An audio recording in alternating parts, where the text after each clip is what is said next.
Fondo ko yara lada de fondo koy madudu gumo fondo koy bushira yar fondo koy madudu gumo.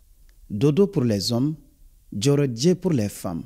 Il s'agit là des souhaits proférés par les habitants de Tombouctou sans distinction d'âge aucune au domicile de certaines personnes distinguées pour leur formuler des meilleurs vœux pendant le mois de Ramadan.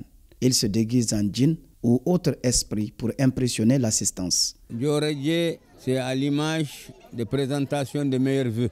C'est une forme de se manifester pour présenter leurs meilleurs vœux à leur mère, très chère, qui les a élevés, qui les a aidés à se marier, tout ça là. La manière de réclamer par rapport aux femmes, c'est ça qu'on appelle Djorodje. Donc c'est une manière de venir dire, d'adresser des paroles de sages, des paroles de reconnaissance pour essayer de réclamer leur bonne et heureuse année, leur cadeau de fin de bonne année. D'autre part, les hommes se manifestent à travers une autre danse culturelle qu'on appelle dodo.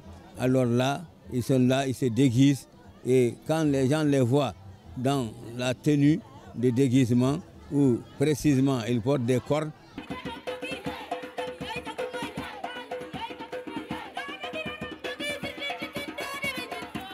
En réalité, ce qui se disait là-dedans, c'était des bénédictions. Quand par exemple nous prenons Adjidi Djad, Djidi c'est un saint accompagné de son esclave aussi qui était saint.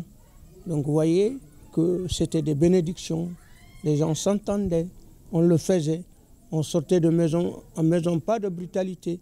Cette pratique vieille de plusieurs siècles est un facteur de cohésion sociale et de brassage interculturel qui prend effet dès le 10e jour du mois de Ramadan. Elle admet toutes les communautés, y compris les étrangers qui se sont intégrés dans le tissu social. Donc il fallait que les gens se côtoient. Et raison pour laquelle vous entendez toutes sortes de langues là, même le Hausa. Quand par exemple nous prenons Dodeki Dodambaki, vous savez que Dodeki Dodambaki, ce n'est pas notre langue. Ça doit être le Hausa. Donc à Tombouctou, il y avait des Hausa, il y avait des Sorey, il y avait des Arabes, il y avait tout ça. Donc qui se côtoyait? Dodo ou Djorodje se fait par camarade d'âge et chaque génération sa façon de faire.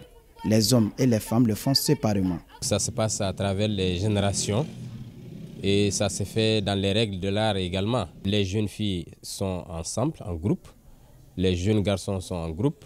Les vieilles personnes également sont dans leur catégorie d'âge. Et les gens qu'ils visitent sont vraiment ciblés. Dans la vieille tradition.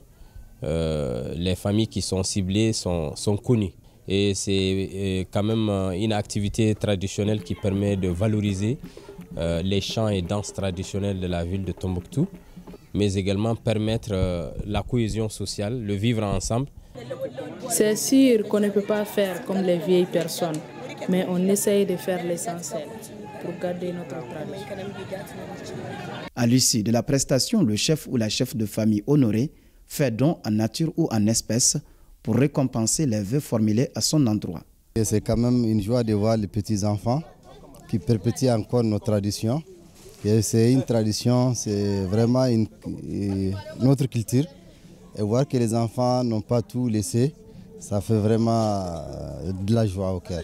Les céréales reçues seront préparées plus tard à Ashura, au 10e jour du nouvel an musulman. Et c'est ce qu'elles partent déposer chez leur marraine jusqu'au premier mois de l'année lunaire où ils vont se retrouver pour faire la grande cuisine qu'ils appellent Koussessara.